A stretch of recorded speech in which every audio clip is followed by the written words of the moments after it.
hi! I'm here on this fan for today's episode of Wild and Crazy Kids, the 35th anniversary. Watch this! Woo! Wah! Ha! Perfect landing! 100 points! Stick around! Welcome to Splat Attack Podcast, the show that will go anywhere and do anything to remind you why the 90s were so much fun.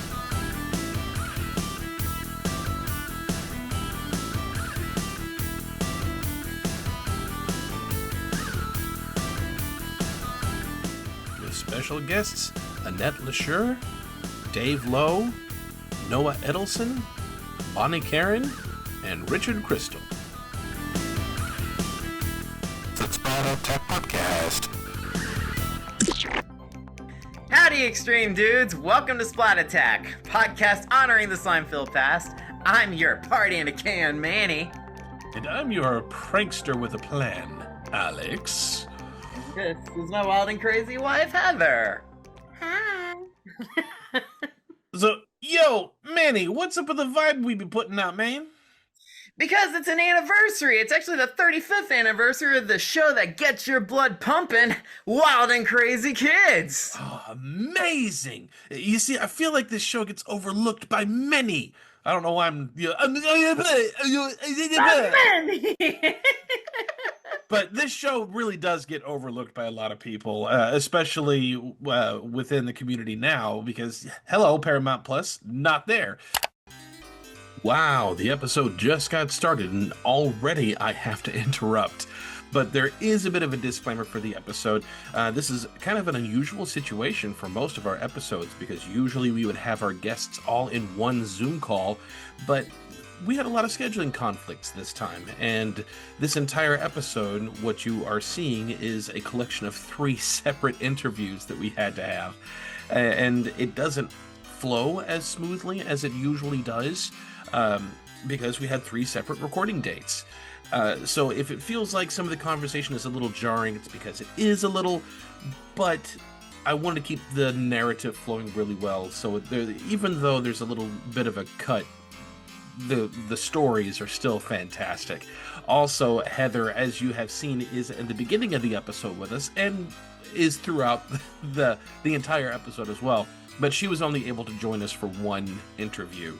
So the other 2, you'll see Manny with Heather and without throughout the episode. So outside of that, we've got some great stories for you and some great guests. So I'm going to stop interrupting and get back to the episode. So have at thee. But we are here to put this show in the spotlight. And I'm excited about this because I loved this show when I was a kid. Like so many others, I was one of those kids that loved Field Day, and I was I've mentioned it on the show before, I was in children's ministry pretty much my entire life, and I was the guy who was finding weird games to play with the kids for days when they didn't have school, but parents still had to go to work, like election day. So we would find things for the kids to do, and this show was right up my alley and trying to find goofy things that we could do with the kids and they loved to do. But what do you say we get ready, guys? Okay, so here's the challenge. Right now, we're going to connect the internet up there to the skies. It's going to connect to a satellite dish that's going to be or we explain what the show is first, and then we'll have some guests come in and tell us about the show. Seems much simpler. Or you can do that too. Okay. So, Wild and Crazy Kids, for those of you who have lived under a rock in the early 90s or possibly weren't around because you weren't around. Wild and Crazy Kids, the pilot for the show came out in 1989, and it was created by Woody Frazier, and the first episode for season 1 first aired on July 4th, 1990, and the last episode was on December 1st, 1992. There were 3 seasons, 65 episodes in total, and there were 10 additional episodes on the revival series in the early 2000s. And pretty much the premise of the show is it's field day. It's extreme field day. Kids in large teams with colors that would range from yellow, pink, red, aqua, purple. You know, it can't just be blue. It's aqua because look at those shirts. But they would participate in head-to-head physical challenges on Nickelodeon, usually in an outdoor setting. The hosts for the pilot series was Matt Brown, Leslie Hibbard, and Corey Tyler. But for the main series, for season 1, there was Donnie Jeffcoat, Omar Gooding, and Annette Chavez. And then in seasons 2 and 3 was Jessica Gaines replacing Annette Chavez. And also season 3, every episode had a celebrity guest host. In I guess guest host would be an appropriate way to put it. And the series would be bookended with the hosts bantering in some way, usually Omar Gooding getting the best of Donnie Jeffcoat for the first season, but by the last season they were pretty much getting everything handed to them in each other's way. There were a couple of occasions where you had Nickelodeon stars that guest starred in the show. There was an episode where the cast of Salute Your Shorts joined in. There was also an episode where Mark Summers joined in. And there would be 3 games that would be played in total. And they would always break it up. So you get half the game, half of one game, half of a second game, half of a third game. Then commercial break, and then they'd wrap out the second half of the episode with the second half of the games. And then end it with the trio of hosts messing with each other once again. It's a great it's a great simple in premise chaos and execution show, but we do have some guests here who can shed more light on the subject. There have been episodes, there have been cons where there have been people that have got the hosts uh, and got to have a reunion and sometimes just individual episodes with just a host. But we wanted more than that because there's more to this show than just what the host put together. So we got some of the producers and writers and one of the people that helped create. You know what? I'm just going to stop telling you. I'll let them tell you what they did. So why don't you guys come on in, introduce yourselves, and tell us how you were involved with the show. Hey everybody, I am Annette Lesure. I played Annette Chavez, or actually it was my maiden name, on Wild and Crazy Kids back in the 90s. Yeah, hi. I'm Richard Crystal. I produced the first season of Wild and Crazy Kids and developed the show with the executive producer, Woody Frazier. Well, I am Bonnie Karrin. I was the producer for the last couple of years of Wild and Crazy Kids. I'm Dave Lowe, and my time working on the show, a bit of a legacy. My dad directed a season or two before I came on, and I came on as a PA. And along with my brother, a lot of nepotism on that show. Woody's kids worked on it, and my brothers and sisters worked on it. And so I worked the last season of the show as a PA, and that season I got promoted to production coordinator also on the show. And the PAs and they're pretty much the art department, which actually led me to a career in working in television set design, props, and artistic stuff. So that show really kind of helped launch my career. I'm Noah Edelson. I was a writer after Richard left. I was a producer on the show, and a writer along with Jim Casey. Thank you so much for joining us. I really means a lot to us that you're here. Means a lot that you guys remember us. Man, we loved this show growing up, or at least I at the very least did. This was one of those that I loved field day when I was a kid. I loved to go outside and play. I still do. I don't get to do it as often, but now I got 2 boys who love to play outside, so now we get to do that a bit. You guys get to like recreate that magic. So. And do you like my T-shirt? I love your T-shirt. Love it. Perfect. It's like an official original shirt. It's amazing. It is official. It is original. It's never been worn. I strangely found it tucked away in a cupboard that didn't have any other things like this. I have no idea why it was there, but I saw it. And then I think it was either 2 days or 3 days later that I got Alex's first email saying they were looking for me because I was, I wasn't the producer. There were 2 producers over the years, but they were looking for me. And I replied, "You found me." Richard, you said that you helped Woody Fraser, who has since passed, helped him put this together. So how did, from your memory, how did this all get started? Well, it was Woody. I would work for Woody as one of his producers, and we had a lot of success together. He started my career in 1983 with a show called Life's Most Embarrassing Moments, which I sold to him. And then it ended up being a huge hit on ABC, and it ran for like 10 one-hour specials. And after that experience, he just, he moved me up the ladder. And then he and a producer by the name of Marty Tenney, we did a lot of shows for Woody during the 80s and early 90s. And one of the reasons I wanted to do this was to talk about Woody, because he was absolutely a dynamo. I mean, and he was the biggest kid I know or knew. He loved to play games and very creative. And when we started doing this, I remember we flew up to Central California somewhere and we shot the pilot. And it was absolutely, we didn't really know what we were doing yet. And it was also crazy. And getting all these kids together and organizing the games and, how to shoot it live at that time, especially.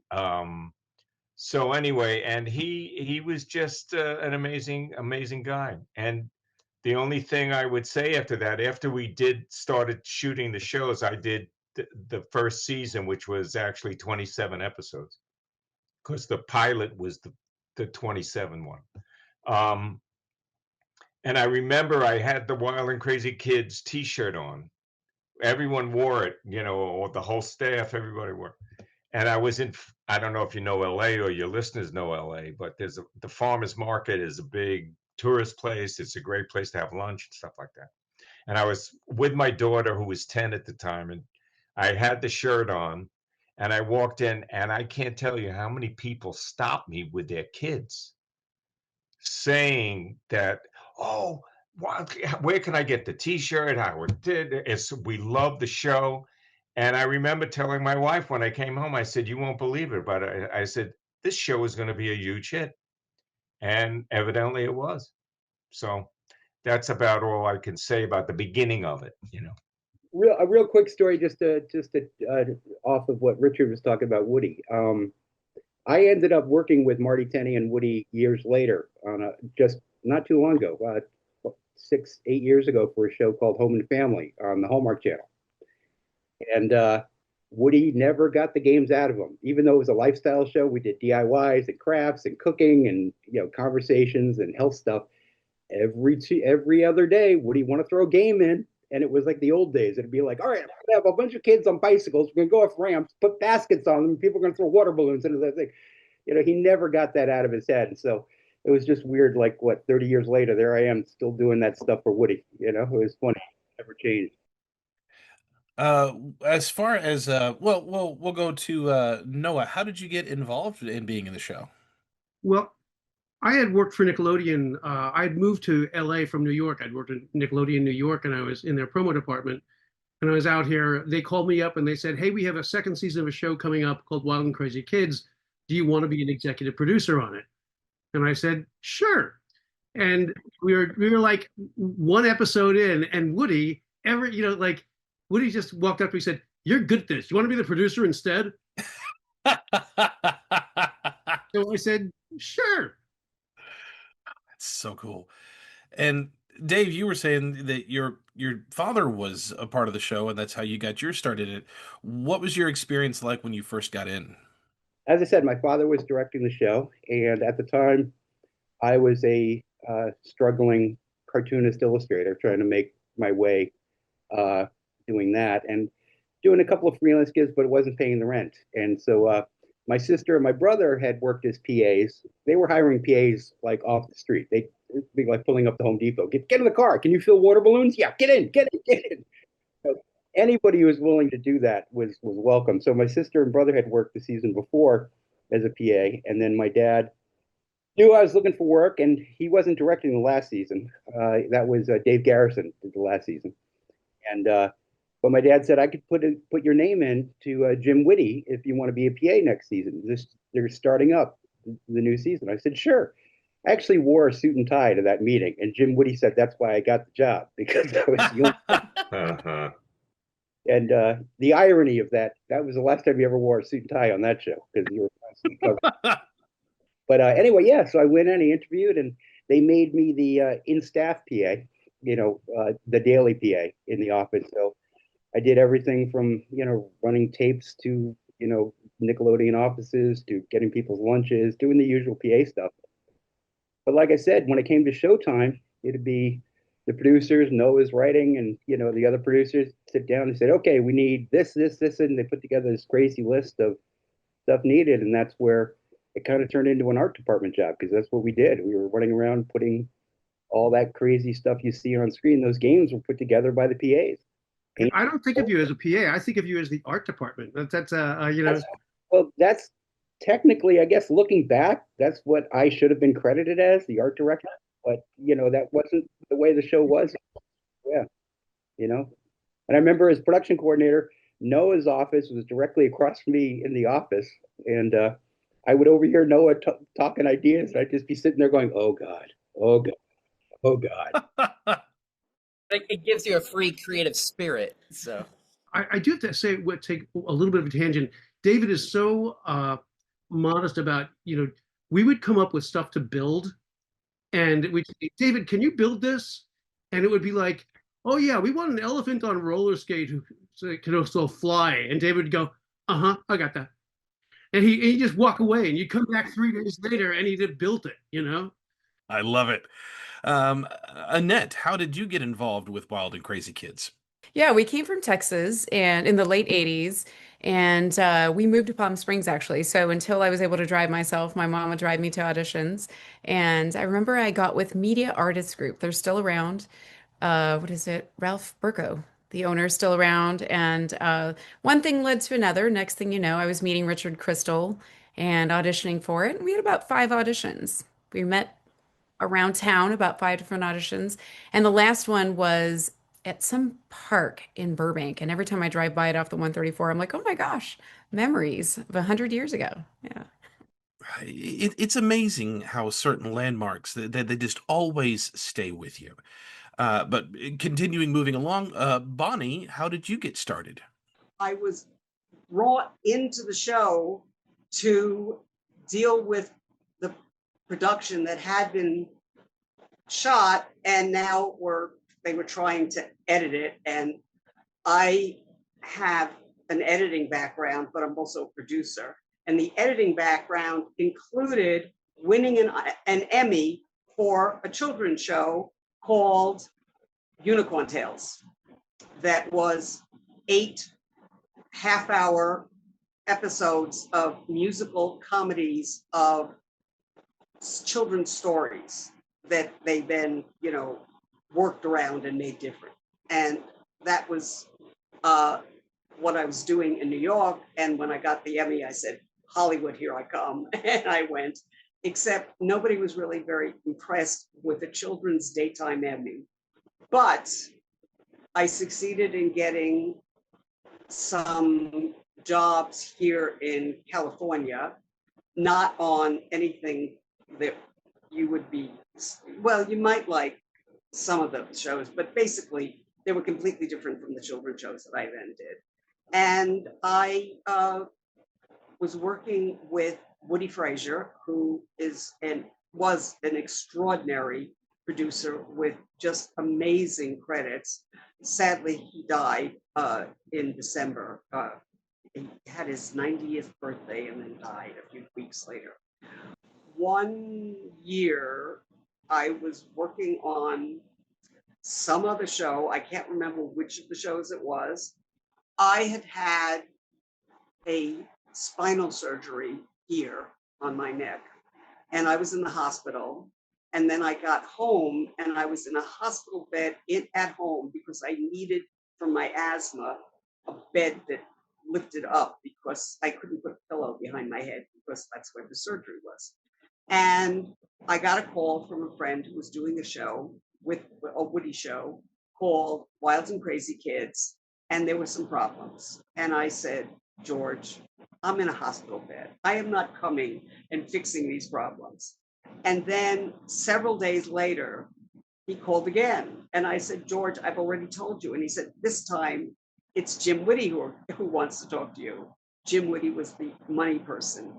And he basically begged me to come and see if I could help salvage this first year's screenings.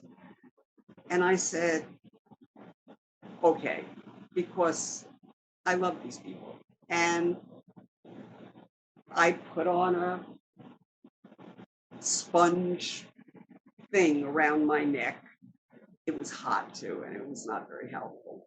But I went to Burbank, where their office was at the time, and Jim talked to me, and basically I said, okay, I'll take a look at what you have so far. And of course, that turned into me then overseeing the production of editing it all together. And it was great. I mean, I really enjoyed doing it. I am a moron at finding work, but because my work is so good, I constantly worked. I didn't have to find jobs. People called somebody and said, she's the best, you need to have her. That does not sound like a moron. I swear to you. What can I say? Anyway, I was working on the show. I was doing the editing on the show, and I didn't have a credit because I never paid any attention to credits. And so I learned my young nephew and niece were watching the show. Well, I had to have a credit because they had to brag to their friends, this is the show that their aunt is making. And so I said to Woody, I'm watching, my niece and nephew, my nephew and niece are watching the show. I need a credit. And he said, what do you want it to be? I said, I don't know. And he said, how about Savior? And I said, I don't think that's a credit you can put on the end of a show. It will be too confusing and maybe alienating to some of the people who watch the show because Savior means other things to other people. So eventually I came up, or Woody and I came up with some sort of, contributing or overseeing or something title. I can't tell you. I don't remember what the title was at the end of the show, but I had a title so my niece and nephew could see the show and brag about it. Was it a tough show to pitch? Because the pilot was like a couple years before the series. So was there like a long waiting period? Was it? I thought we did it and then we got picked. Oh, we got picked, right. We did it in the fall up in Central California someplace. And then the show got picked up and we taped it that summer. So it was about 9 months maybe. And then they would have to take some time to edit the episodes. And oh yeah, and the kids were, off from school, and you had to have all of so. Concerning the pilot, Richard, because we had very different, a whole different set of hosts for the pilot, and even a different theme song. How different did it feel? Did it feel different at all when filming the pilot versus the rest of the series for season 1? Well, the pilot was just basically, experimenting, feeling our way, reshooting a lot of stuff. And then you had according to what, I don't really remember that well, but it's probably 8 to 9 months before we got the series pickup and we did it. And we learned an enormous amount. And then I'm just trying to think, but once we kicked off the season, we just went. I mean, we had to. I mean, I think the budget for an episode was $65,000 to do everything. That's with editing, everything. The host, paying the host. I mean, even that pilot was very ambitious too, because the first thing was this human maze, and like you have these teachers, a cheerleading squad, and a bunch of these kids going through this God, I maze. don't even remember. So Yeah. it's unbelievable. Yeah, I'm in a maze right now. See, Richard, here's the thing that you don't know, Richard. It's like you were like my teacher, because everyone would, I go into to put something together, and Woody or someone would say, no, Richard wouldn't do it like that. Okay, how would Richard do it? Richard was the mentor here, so yeah. Now, was there a team of people that were coming up with the various games, or was it just all straight from Woody? No, we had segment producers we had teams, because it was such a big show for such a small budget, that and to organize this with the amount of kids that we had to get. And I remember, because there were kids, we had to have a educational person there on every show to make sure everything was good, and also the health aspects, is it safe, all of that kind of stuff. So we had a team of, I think at least 4 sets of 2 segment producers each, and they would Woody really came up with most of the show ideas, but a lot of the guys would come up with shows ideas, for games, and then it would go to the art department how to build the stuff that we needed, and where to find the kids. So that we taped it in the summer, the first year I did, and it was a massive production for what we did, and it was live, and Dave's dad was so fantastic shooting the shows. I mean, it was incredible. I mean, it was real guerrilla kind of movie making, or TV making, and it was. But we had a lot of fun doing it because the kids were so great. Because we didn't actually have a truck. I mean, we had like what, 3-4 cameramen out there, and David was coordinating them and telling them where to go to get these shots, and it's a live game happening. So it's like shooting a soccer match with no field. Right. Actually, they played a game with flippers and soccer. They did soccer's flippers, and they did, I believe it was I forget now the name is escaping me, the water shooters, the blasters, and that's how they played that game, and that was all over the place, and it was these cameras, and it was water, and it was and I'm like, and I think it was one of the shows that I was producing that I'm like, I can't watch this, I can't. Something's going down, something's gonna happen. I remember my dad. I remember him very often. He'd come back from a shoot day. We shot on weekends usually, like Saturday, and we prep all week for that big shoot day. We shot 2 shows a week. Yeah. There were 2 shows shot on one day, and I remember my dad always talking about the chaos and him joking. It's like the cliche true. It's like herding cats, and. But I remember he'd often go, my mom would go, how did the day go? And my dad go, no one got hurt or killed. Where did they find all the kids? Well, it varied. Many of the kids were relatives of people working on the show. Many of the kids were kids that I knew from friends. And if you were working on the show and you had a kid that you want to bring on, there was no problem. Occasionally, we had kids that were not the right age for a specific event that we were doing. So we would change them from one week to the next week, so that there were kids that wrote in, as I recall, we even had a write-in thing at the end of the show where you could, say, I'd like to be on the show.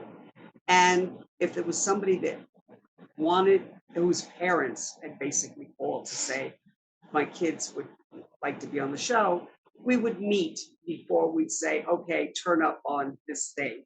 Because, there are kids that are very timid and they don't want to be on Wild and Crazy Kids. They may enjoy watching the show, but we did things that, kids needed to be able to do, just like I didn't let the elephant wash happen until I was sure that all the kids were comfortable touching an elephant. I mean, an elephant is very big. And a lot of these kids were... To be frightened. Exactly. And that's not a good thing. I mean, the whole point of Wild and Crazy Kids is to have fun, to enjoy yourself, to be, in a situation that is like a fantasy. Yeah, don't be forced into it. Exactly. But we never had a shortage. We never said, oh gosh, we can't do the show this week because there are no kids. We always had kids. And some of the kids were kids that were friends of mine that do the show. And, my relatives did not come out during that period. Otherwise, I would have had my nephew, Matt, and my niece, Rebecca, on the show because, hey, it's what it's about. Like, was that tough to rattle the kids to no, you have to stay in this game. You can't play that one. You got to be in this one. Like, was that tough? Well, yeah. Well, we're only playing one game at a time. That's the thing, because we were setting them up one at a time, and so it wasn't as obviously not as fluid as it looks on TV.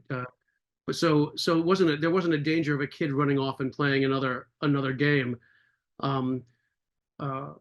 There was a danger of a mom joining in every once in a while because she thought it was fun.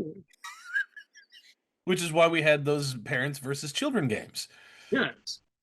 I remember the shoot days quite well because we were crazy busy, but all the kids were so into it. It was there was no pushback. There was no, maybe they would be disappointed they were pink team and not green team or something, but overall, all the kids were just they would do anything you asked because they were just so excited to be on it, Bonnie, Jasmine, who is a longtime supporter of the show and a big fan of Wild and Crazy Kids, she had a question, and her question is, what was the age range of the kids for Wild and Crazy Kids?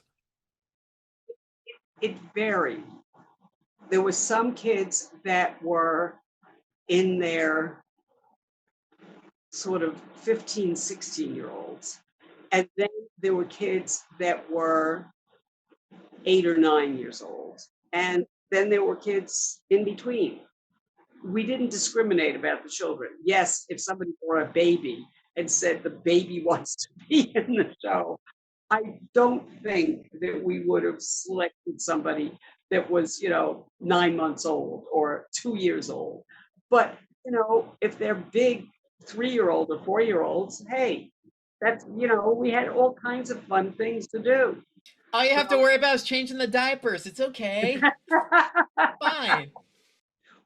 Teaching a group of kids how to play a game sometimes can be very, very easy, and then every once in a while you'll have those two kids that are messing with each other. It's like, okay, you two, no, split.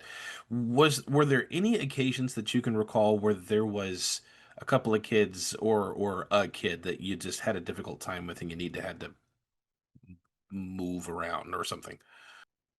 Never actually. I think people were so excited to be there. The kids were always excited to be there. And I don't ever recall them having an issue with kids. We do have coordinators and stuff on set. And remember, these kids were really little. So I honestly don't remember ever having any issues. They would just stand on their mark and be ready to go and be excited and actually followed instructions. Now that I'm a parent myself, I'm like, they actually, did what they were asked to do on camera and on their marks. So yeah. One of our supporters for the show, his Carl is his name, had a question that he had submitted, and he says, Wild and Crazy Kids is the quintessential 90s Nick show for me, and one of my absolute favorites growing up. I'd love to know how much prep time the hosts had before each episode. Was there a script for the introductions, and did they do their voiceovers on site or in post? So everything had a script. We had very little time, and the voiceover was on its own night. So it was a wild and crazy experience, to say the least. The intros, everything was scripted, but we definitely had a lot of fun. I mean, I felt like we were just so blessed to be there. And it was kind of like, welcome to the business. This is actually work, but it's also a lot of fun, especially when you get to go to all these water parks and places I had actually never been to at the time. So it was a lot of fun. So it's like your first time there, and you're just like, are you learning as you go? Or it's just like, oh, this is the day of shooting. It's like, I don't know what to expect right now, but all right, here's the script. Here we go. Was it just like jump into it, or did you actually get to rehearse? Oh no. It was Really? literally, oh yes, it was on the fly because we were on location at all times. So I really never knew what we were up to. Honestly, I would just like learn lines, wake up, get to set, and next thing you know, I'm like at the top of something steep and scary or riding some kind of animal. It's incredible. So for somebody who's afraid of heights, I remember I was at the top of a crane one time. So those are the memories I remember. How? Did you say like, I don't know about this, I'm scared, or did you just like, I don't care, I'll go with it? I actually, my mom still has a photo of it, and you could just see my eyeballs about this big from the very top. And they're like, she's fine up there. And I was like, but yeah, it was cool. Truth be told, I am afraid of heights and free falling. I don't know how I went skydiving twice in my life, but I tried to get over that fear. It never happened. But I do recall even, I think it's called Wild Rivers. I'm not even sure if it's still there, but that steep slide, I had grown up staring at one in Palm Springs, and I was like, I will never, like, never say never, really, because it does happen. And I was like, I will never, ever ride one of those. And so that scene when we were at Wild Rivers, Donnie was supposed to be acting nervous. So I had to pull him by the arm and I'm like, let's go do this. And I had tears. It was like Oh terrifying. It's like, and I really honestly was just as scared after. You know how usually you get over it when you're done? I'm like, no, I'm more terrified. I'm never doing that again. Oh, So, wow. but Oh yeah, gosh. it was one of those like wild summers for sure. The title suited the show perfectly, really. I'm sure it did. And plus, like, I mean, you just doing it. So it's like you didn't even feel relieved. You're like, I can't believe I did that and I'm never doing that again. Pretty much. Kudos to all the hosts because I'd be out there and after the segment was done, we were like thinking about, okay, we need to tie this all together somehow.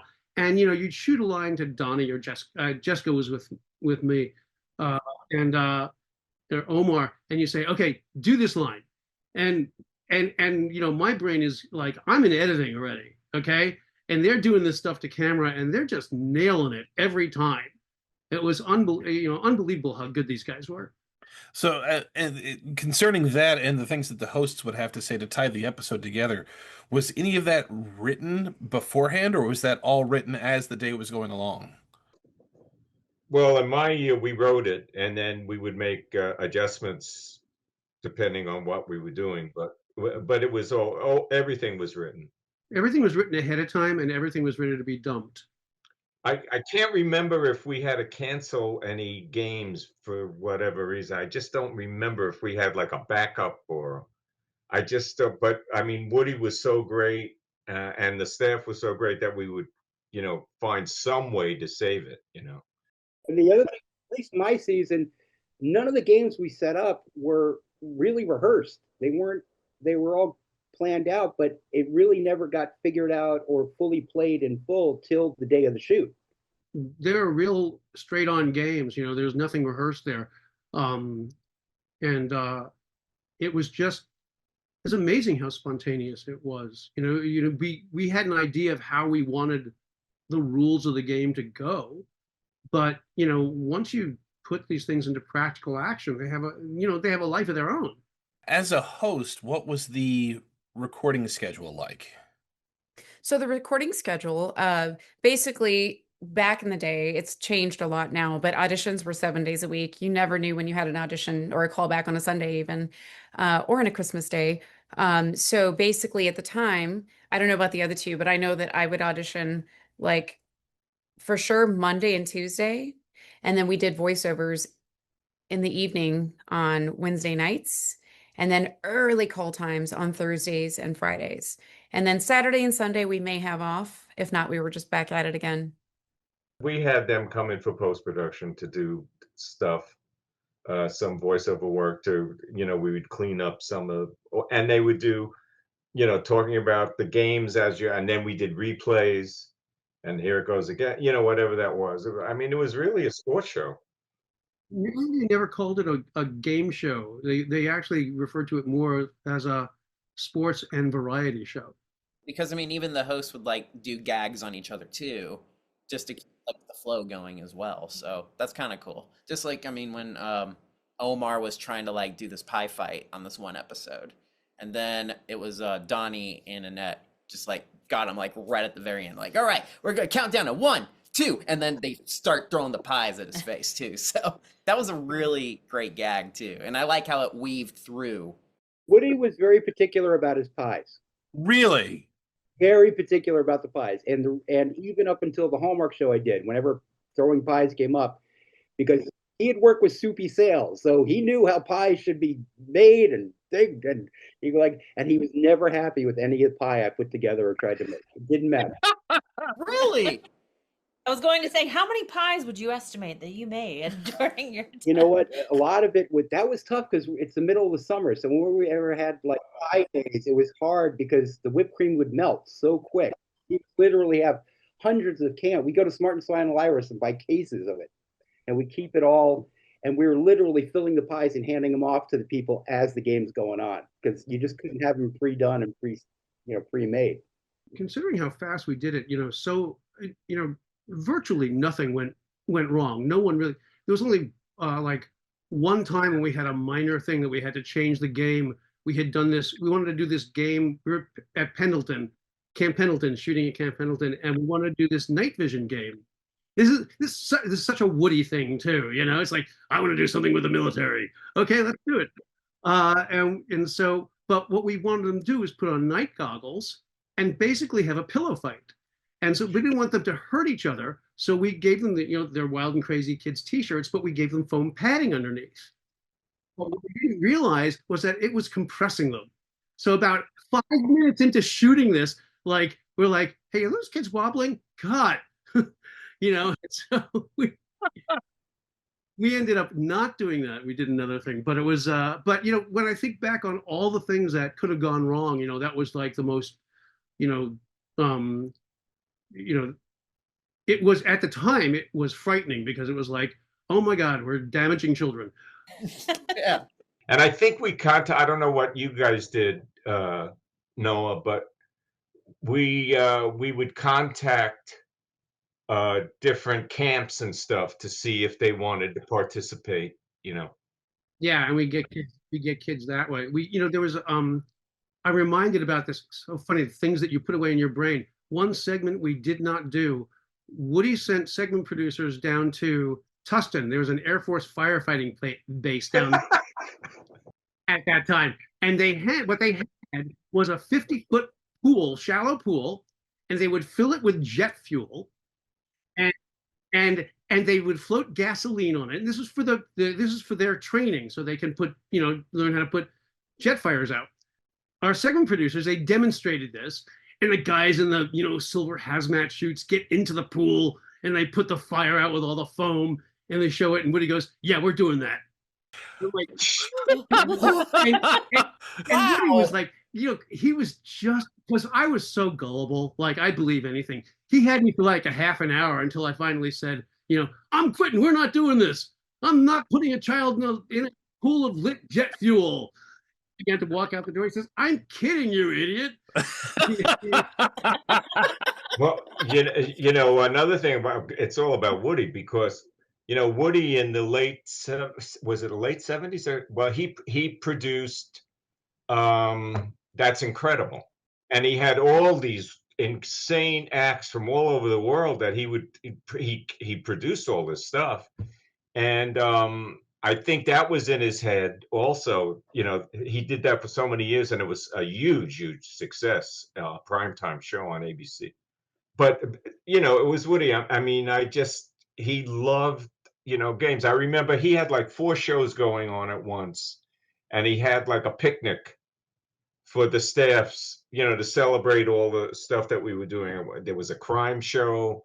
There was, I don't think I was doing Wild and Crazy Kids then, but I was doing something else.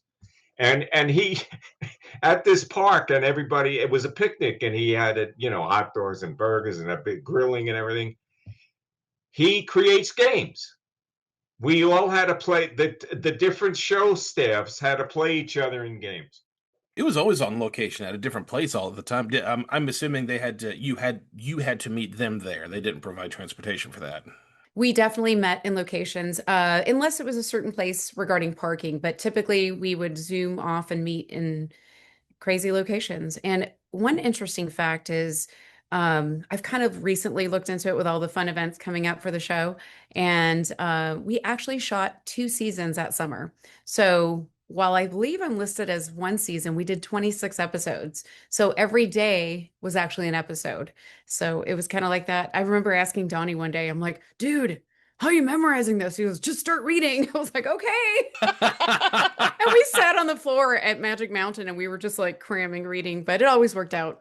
It's funny. The one show that I think is absolutely spectacular that we did in the first season, and I think Woody did this when you brought up the Camp Pendleton thing, it came to mind again. We did this episode at a water park. So we took over, and you got all the people there using the water park. And we come in and we're doing it, and we would take over these different, slides and stuff like that. And it was just amazing. And the kids had so much fun on that episode. And also, our hosts were very good. In my season, it was Omar, Donnie, and Annette. And they were just terrific to work with. They were no problems, and they had a lot. It was fun. And they would get into some of the games. Woody would take over these venues, and it was like, I still, I haven't thought about this in so many years, and now thinking about it, it's like, how the hell did we get this done? I'm sure it was fun having that chemistry with Omar and Donnie at the same time, right? Like, did you guys just feed off of each other while playing with the kids, probably? We did, actually, we did. I still treat Omar like a little brother. I absolutely adore him. And Donnie, I see him once in a while, and we don't live far. We all live within a couple miles, and we're all parents now, and it's second generation Wild and Crazy Kids. But yeah, it was a really cool summer, definitely. Did you watch Nickelodeon at the time, or was it just not something that you watched and you were just into it for looking for a job? I want to say, and this is so wild, I did not watch TV for about 15 years of my life. And I owned one in every room, and I love TV and I love film, but I never had time. Because I'm just like, you were wild, like just like busy filming and everything else. Yeah. So it's like, who really had the time to really settle down and relax, especially with your schedule being really unexpected too. Right. There was a time where I was asked, about various shows. And one of the main things I recall growing up as an actor is, agents kind of asking, to prep for certain TV shows and auditions. And I would say almost 2 decades, would have to go cram the show and call a certain somebody at an agency that knew every episode of every show ever made, and kind of like use cheat sheets to catch up. And that kind of still pertains. I mean, there's so many shows nowadays. So, it was one of those things where I just didn't get to be the viewer for a long time because we were working.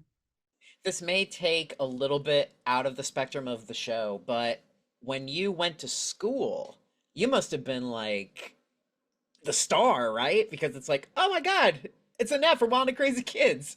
Like, did you have anybody, like any of your friends or family or whatever, be like, but she's on TV, she's on TV? I actually look just like my godmother, except that her hair is much lighter. And she used to say, people think that's my voice every time they hear me. It's so cute. But as far as school, my last 2 years, because of auditioning and acting, I actually went on independent studies through my actual Palm Springs High. So my friends knew. My friends were cool about it. The first 2 years were awkward when we first came to California because I did a zillion national commercials, and that got a little weird when you go back to school, because Palm Springs is still a small town, and they're like, oh my gosh, it's that girl. So, and then by my third and fourth year, I It's a went. serial ad. It's her. It's her. Yeah, exactly. I was McDonald's queen for about 3 decades. So it was a unique experience to say the least. A friend of mine from high school, actually, we talk a lot these days, and he was saying, do you remember the model we had in school? And I'm like, one day I was walking off campus and we said hi, and we were like, oh my gosh, we never see each other. Like it was, the two entertainers in school that rarely went to school kind of thing. So yeah, independent studies really worked out. And then you kind of grow up doing homework on set. And, it worked out for me. I'm grateful. Did you have, outside of the fear of heights, which incidentally was probably not a pleasant experience, but were there any games that you really did enjoy being part of or hosting for? Honestly, they were so creative. I think I liked all of them. I always thought, wow, that is so cool. I got in trouble once in a while, like the donkey game. I was like, I thought it'd be cool just to ride away on the donkey. And they're like, no, no, no, we're still shooting. Get back here. But it was always something cool and new that I had never done before. I remember the trampoline game very vividly. That was really fun. And I mean, who gets to play with colored water on Magic Mountain slides upside down? So we had days like that. One of my favorite Woody moments is Noah, you probably remember the big field trip show of my season I worked on, the last season, was we went up to a dude ranch in Oh yeah, we were in and this Rice is Canyon in Utah.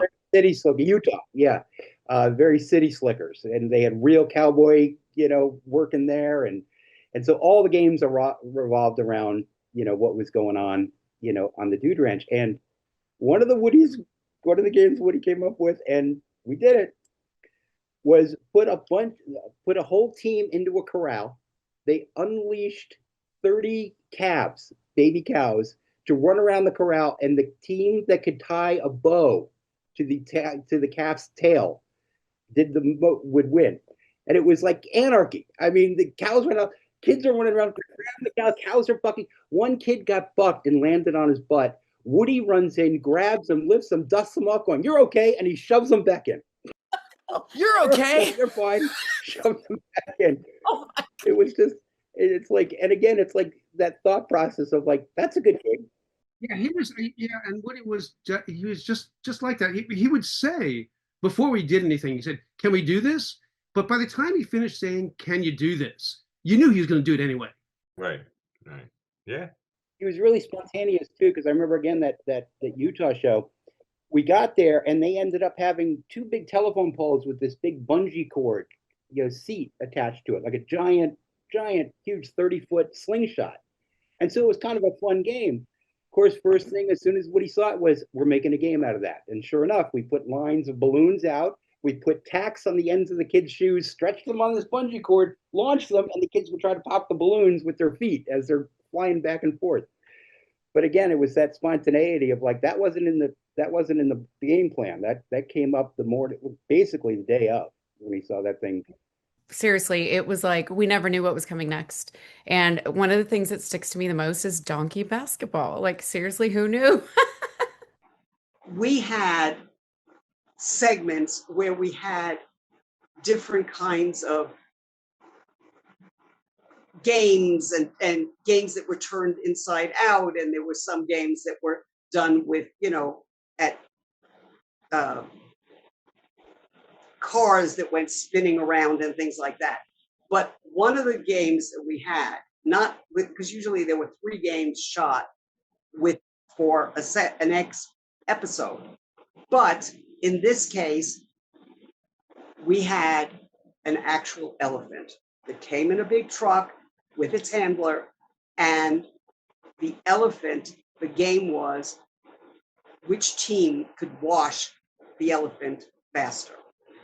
But not everybody loves elephants as much as I do, and not everybody is as fearless as I am and as stupid, willing to do ridiculous things like hold a tarantula in my hand.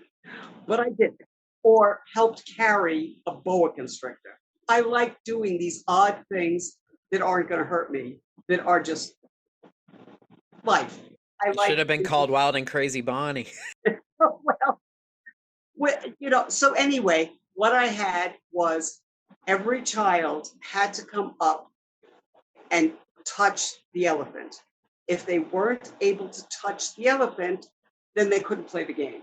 And I didn't say they were too, scared to do it. I didn't say, wow, look at all these kids that can touch the elephant and you can't. I did not in any way. I said, I understand elephants are very big and they can be very scary. So I want to make sure that you won't be upset if you have to touch the elephant. And many of the kids had no problem touching the elephant, but there was at least 6 kids, I think, who did not touch the elephant because it was just too much. And we then washed the elephant on both sides with soap sponges. And I have to say, the elephant did not look upset about this at all. The elephant looked like, wow, this is fun.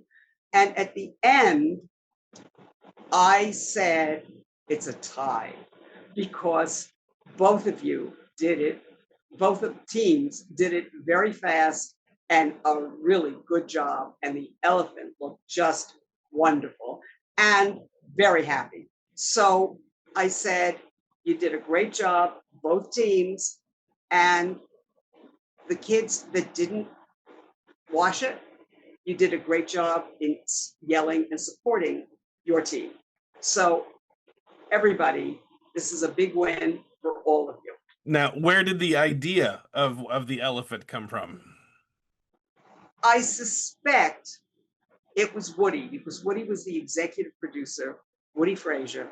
And when we were doing a tour at Nickelodeon, we were seeing the stage, not for Wild and Crazy Kids, but for What Would You Do? And the person who was giving us the tour, which was at Universal. Well, I don't know if it was a guy from Universal or it was a guy directly from Nickelodeon, but he threw his arm towards these 2 big doors on the side of the stage and said, and these are the elephant doors. And as soon as Woody heard the word elephant doors, you could see his face change. And it was like, we have to have an elephant. And so the pilot for What Would You Do had an elephant in it. But of course, you have to have an elephant in the Wild and Crazy Kids as well. And I was quite pleased with the elephants in both the games because I've loved elephants since I was a little girl. And literally one of my first jobs, when I got into the office, my first second week of the show, I was told, go find us an elephant. I was like, what? We want to paint an elephant and the kids are going to wash the elephant off. You got to find the elephant. So I spent my entire day on the phone calling all these different companies, the animal actor places and stuff, trying to find a good elephant for the show. And I thought, I'm getting paid for this. This is my job.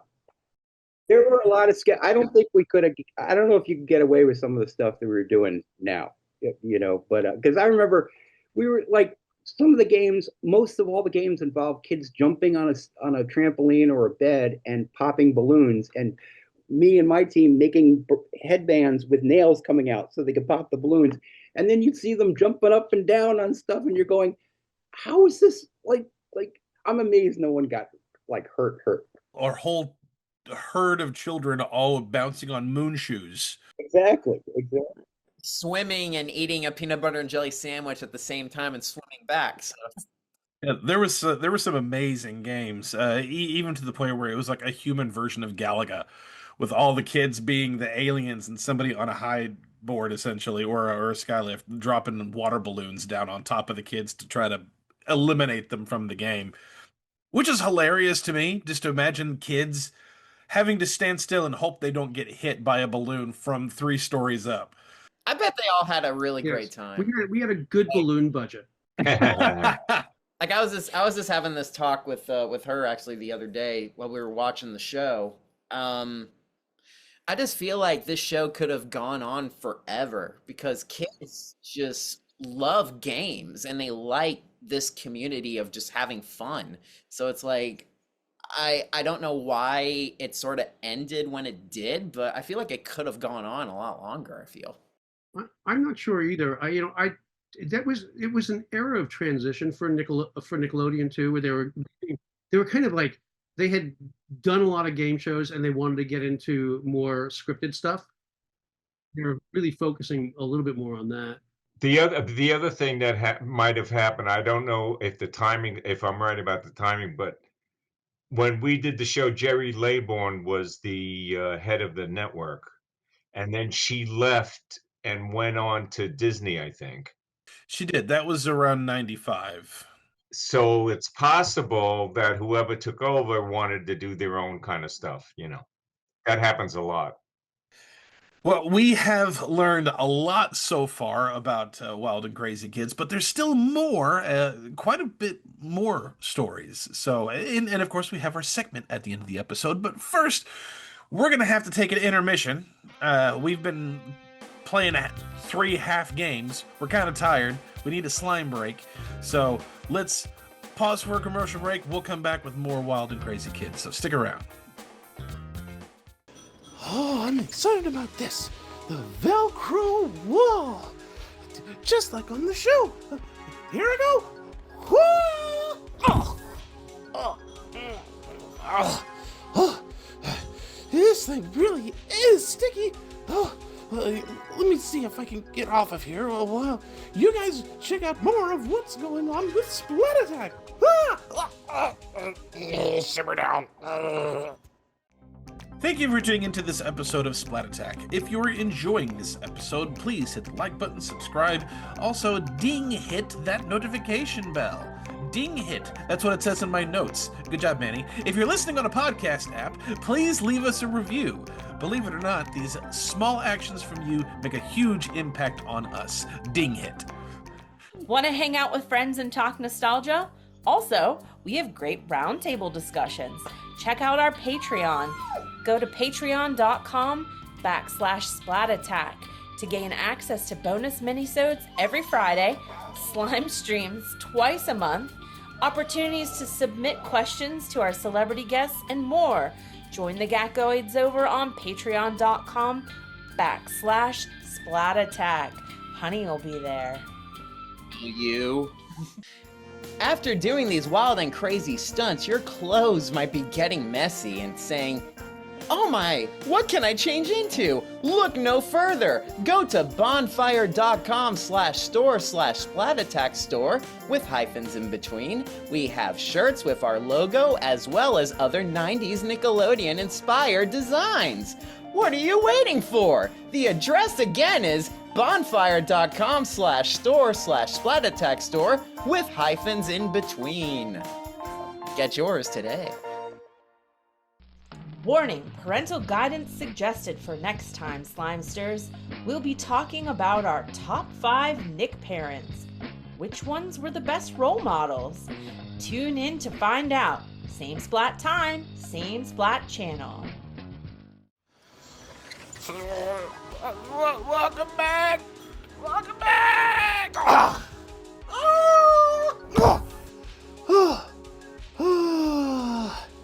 It's not time for the segment yet, but I guess I'm ready when you guys are. Well, back to the episode. Welcome back, all of you Slimesters. I hope you guys are wild and crazy and ready to keep going. We were just talking about why the show never really continued. It doesn't continue now. And Heather, you actually had an idea. What was your idea about that? I joked that maybe the insurance got crazy. You know, maybe they're like, oh, maybe we shouldn't do crazy things with kids. Maybe parents just got so annoying on set. The insurance thing is a possibility, because this really happened during the late early years of cable, and we could do just about anything we wanted, and no one was looking. We made sure that the kids were taken care of and everything was there. But when it came down to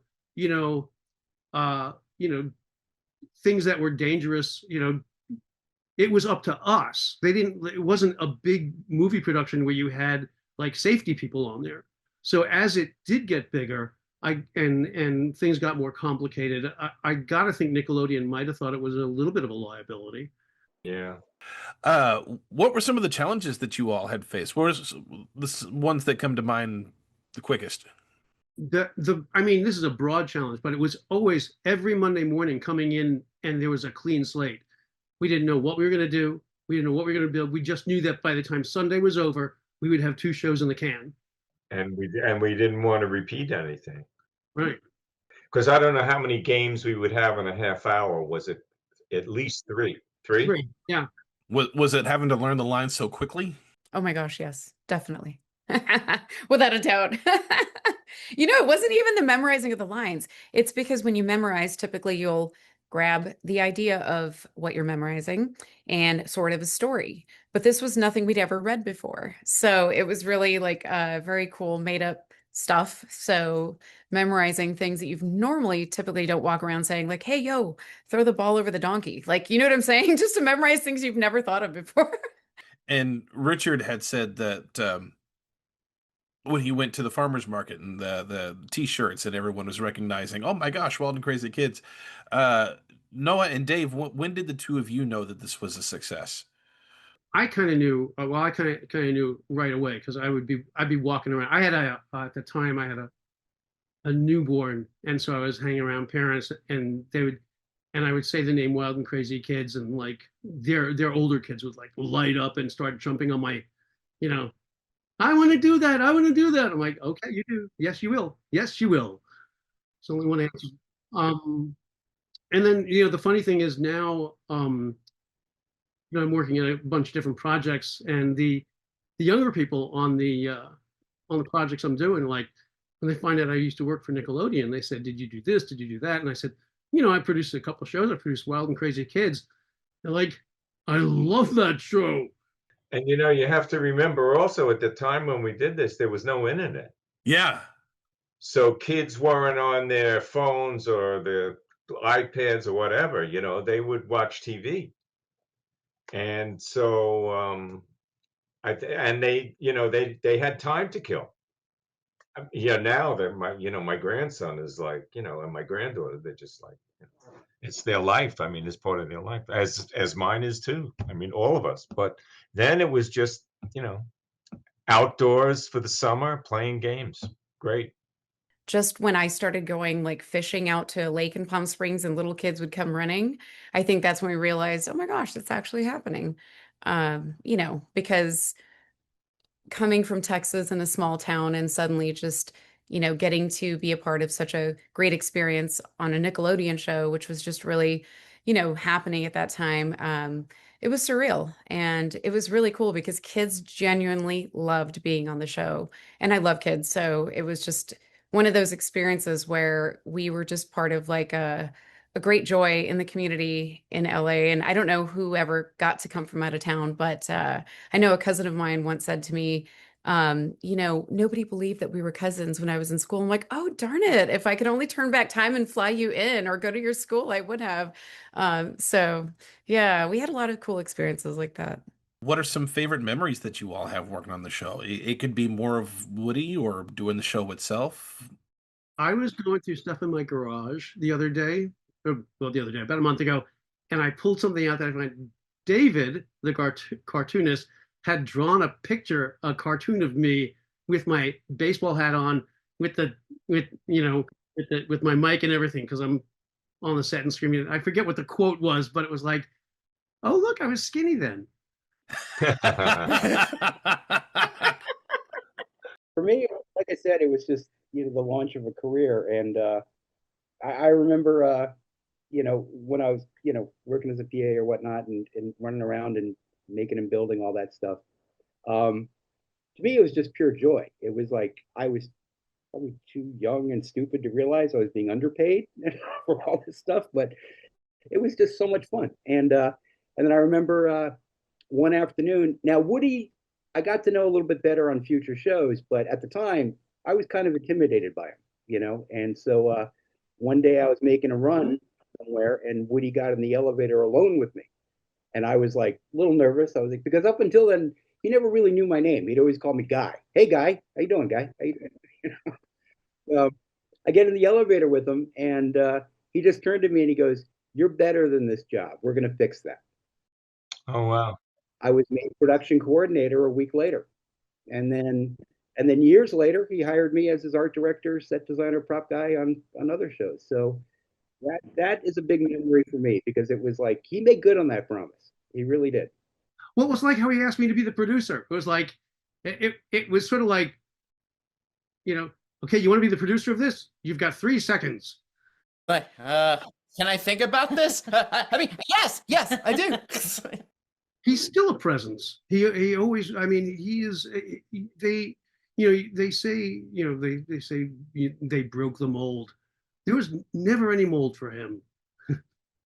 This guy, he would come up with ideas and he'd do them, and he'd find a way to execute them in ways that were tremendously entertaining.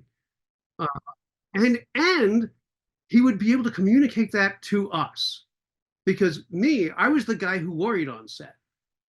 But he would get me to say, okay, yeah, let's put those kids in with all those cows. And and I'd be looking at, what country can I move to? This isn't safe at all, and I don't know how you're gonna do this. And then as soon as he explains it, you're like, oh wow, now that you explained it, that makes total sense. Crazy to me is the legacy of the man as well, not only his body of work, but in subsequent years, I had heard Woody stories from my dad before I ever met the man, but even years now, 40 years, 30 years or so later, I can't believe how many people have come through Woody at some point, like on one of his shows. Like so many people have a Woody story, or if they know the name, they go, "Oh, I got a Woody story." The man has affected, so many people. He brought up so many people and gave so many people opportunities. It's true. And he had a real feel. He grew up in Cleveland and Ohio, and he had a real feel for Middle America. Not just New York, LA kind of stuff. He really had a feel for what people in the majority of the country who weren't in those big urban centers would enjoy from entertainment. And he was great. I mean, he discovered Mike Douglas when he was 23 years old. Wow. No kidding.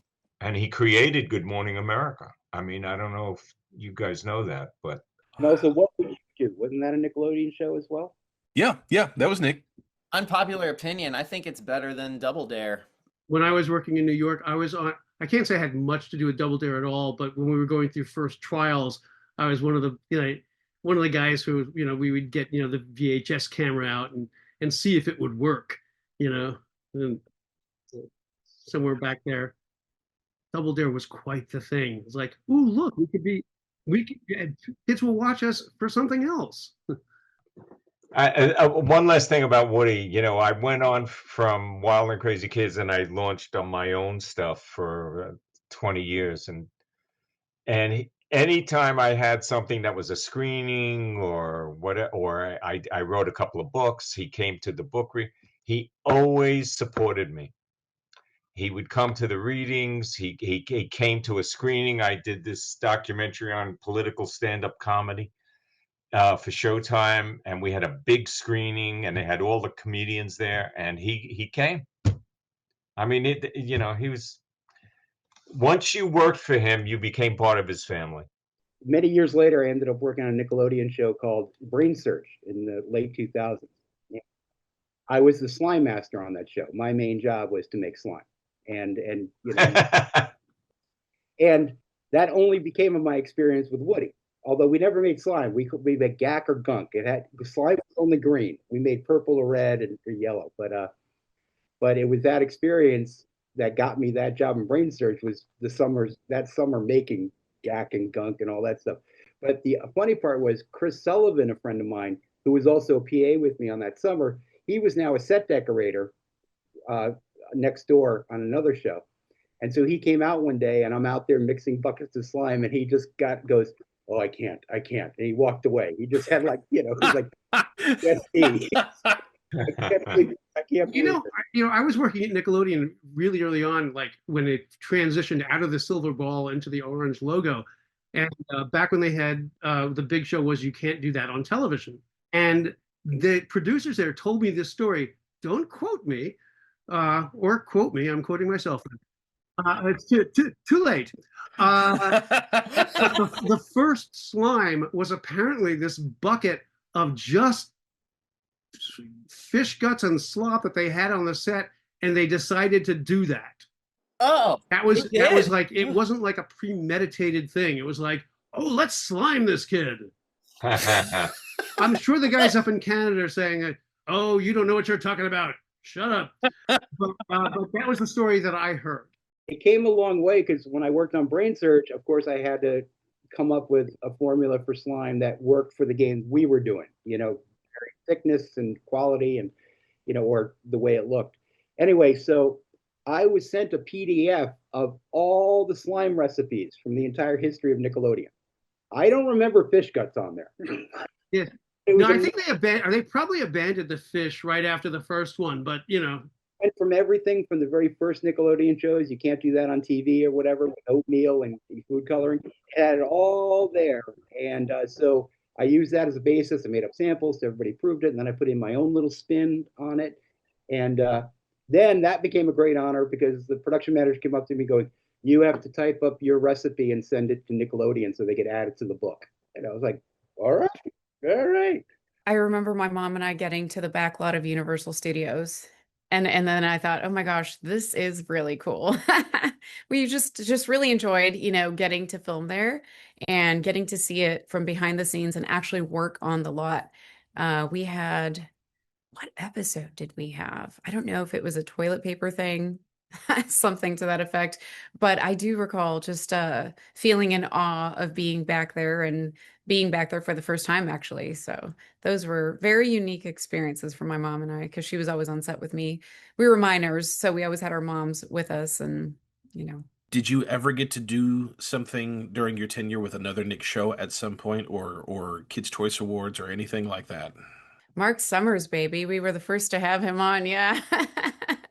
It's like an epic memory. Yeah. I actually was just looking at that photograph the other day, and I think it's on my Instagram or something, but it was all happening so quickly that I didn't realize until after that it was the Mark Summers and one of our greatest hosts. So yeah. When you're in that moment, it's really hard to tell that. And then it's like, as soon as it's over, like, oh my God, that was Mark Summers. So I think one of the coolest experiences I had was I actually got to throw a football with Rodney Peete. I mean, that was pretty cool. And again, in the moment, I had no idea what was happening and how cool every dude thought that was. But nowadays, I'm like, Rodney, I still remember you. So yeah, it's some very cool, vivid memories that I realize now were very unique for that moment in time. Were any of you involved with the revival series in the early 2000s? I wasn't. No. No, Did you know there was a revival series? I had no idea.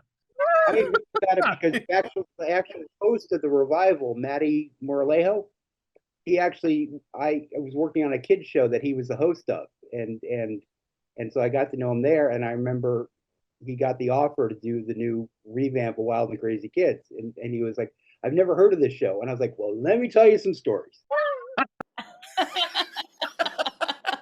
Bonnie, who produced that? It was produced by Woody with Mark Summers. The two of them produced it together. I just have to say thank you because growing up, I was so busy. I had so many extracurricular activities. So watching TV was very rare. But I loved Wild and Crazy Kids. That was the one that I tuned into the most, wanted to be on. Like, I would tell my sisters, like, they're a little bit younger than me, so I would tell them about this show, and I'm like, let's try and do these things. So just thank you, because that was such a big part of, and I didn't even think about it. Like, it was one of those things that was recessed in my brain until we started talking. And I'm like, oh my gosh, I do remember we found some of the episodes on YouTube and we were watching them. I was like, I remember this one. So it's so good. I always wanted to be on it.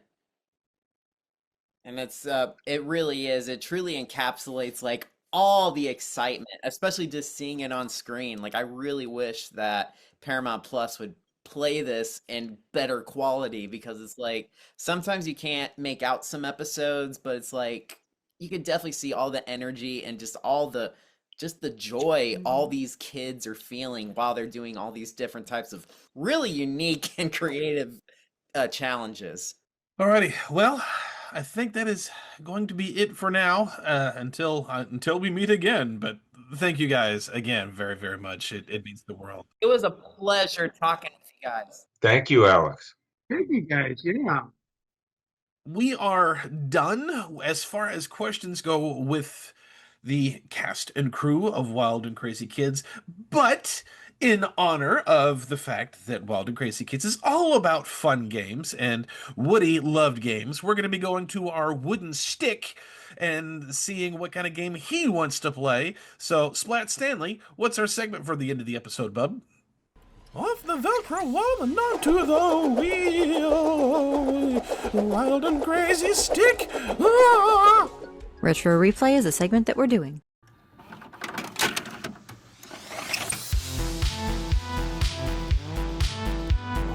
Retro. Retro.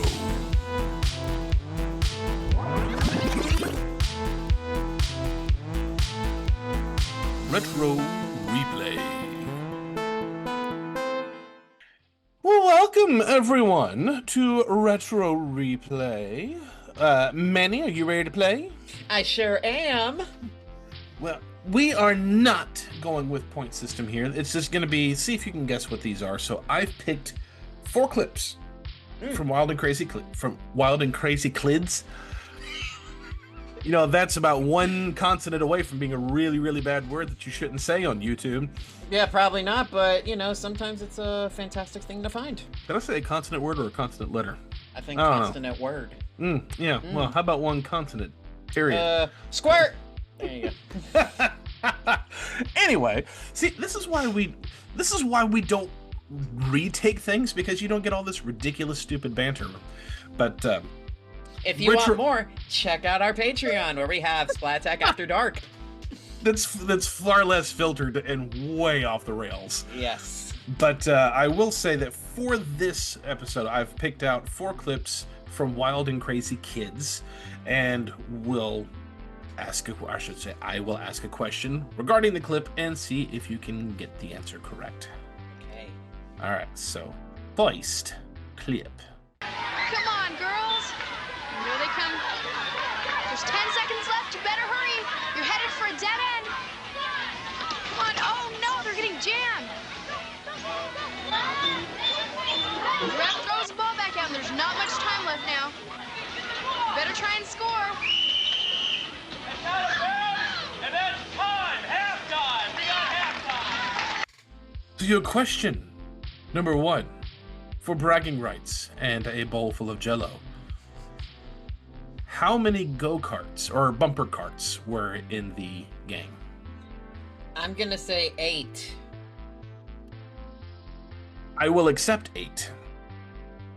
Because there were 10 in it, but there were no more than 8 shown in that clip. So Okay. 8, I was going to accept 8 or 10. 10 was how many there were, but 8 were the most that were seen on screen. Oh my god. Okay. So, bowl full of Jell-O your way. Congratulations. Oh. You've won the bowl full of Jell-O. Yes! And Yes! our second clip. Okay, take him up. Knock him off him, knock him off him. Knock him. Go, blue team, get him. Oh! Get him, blue team. Get him off the shirt, get him off the shirt. Get his hand, get his hand, get his hand. Get his hand, get his hand. Yeah, get his hand, get his hand. Whack him. Get it out of his hand. So, for a giant inflatable baseball bat that says whack him, how many times did Donnie say get his hand or get it out of his hand? I'm gonna say 4 times. 8. 8! Oh! Should have stuck with my first answer. Quite literally my first answer. Quite literally your first answer. Alrighty, next question, or I should say next clip. The next gear for the boys' team is Randy. He gets good speed, flies under the first gate, pulls for more speed, and ducks through number 2. Makes the turn to 3, digging for speed. He bends over, but knocks the bar off. He lays back and slides under the 4th gate. He's a little shaky coming into 5. Oh, he bumps the bar! So, for a giant pork steak the size of a human, I love me some pork steak. which bars specifically did Randy accidentally knock over? 1, 2, 3, 4, 5. It was the 5th one. That was one of them. He knocked over 2. No, it's okay. So you got one of them. Do you know the other one? I think it was the 2nd. Oh, close. It was the 3rd. So I'll send you a half human-sized pork steak. Okay. That's fine. I'm on a diet anyway. That's fine. You, Heather, and Honey can share. Yes. So if Honey doesn't eat it all. And our final clip. The adults are pulled down the stage. Now, the adults will be sitting in these large TV sets, and once they approach this big bowl of popcorn, they must take the bowl and dump the popcorn on their head. Then they will come upon another bowl of popcorn, which they must also dump on top of their head. How does it taste? It looks like the red team's got it going. Grab that zone back down through there. Up here on stage. What a mess. What a mess.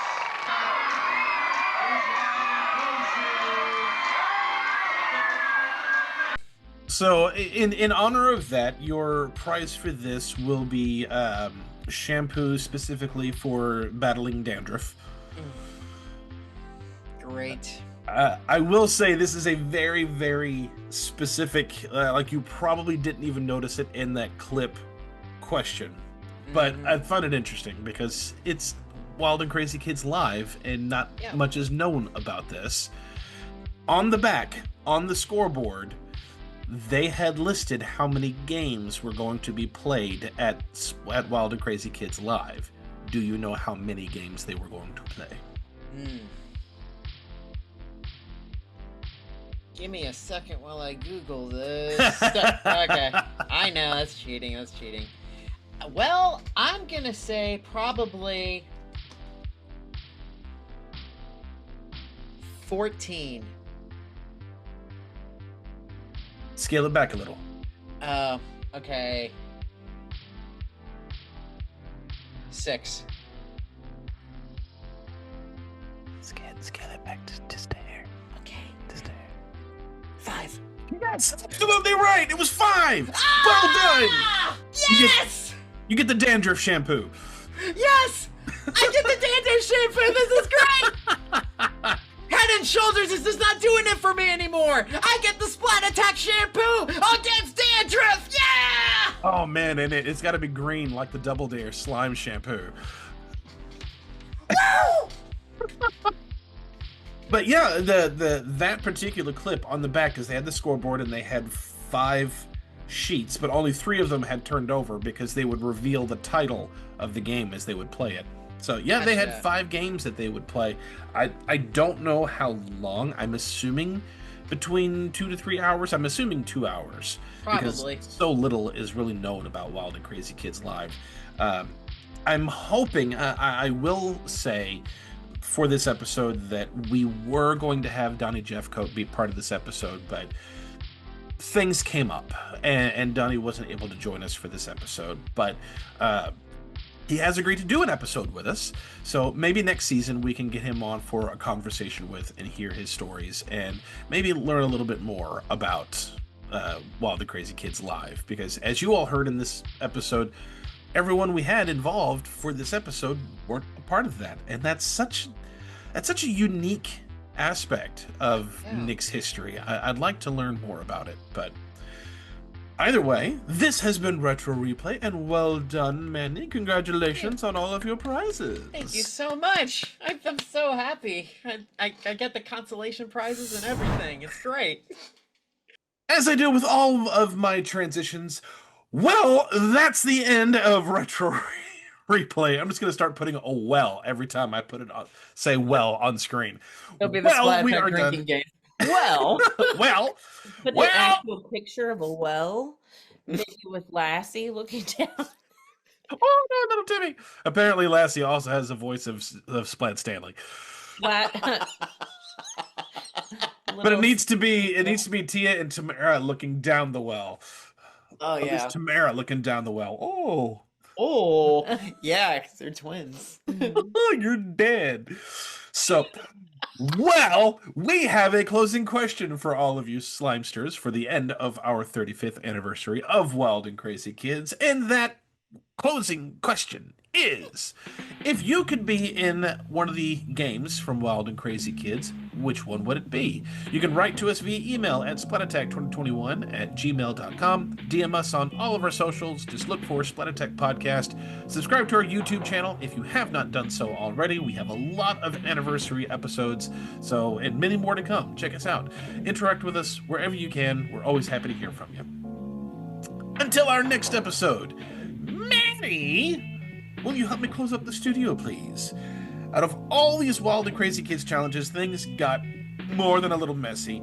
I've got to clean up before our parents come to visit for our next episode. Aye, aye, co-captain, and no need to fear, they don't call me Manny Tanner for nothing.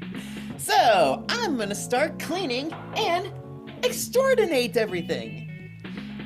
So, we're gonna be cleaning the bathroom. We're gonna be sweeping the floors. Oh, goody. Yeah, we're just gonna be wiping down all that slime that's on that wall over there. We're gonna be picking Splat you later. This can take a while. Yeah, we're gonna be doing Go. then squeegering the And wall. man, he weeds well. Go away. Could I just go clean? I'm really good with air freshener.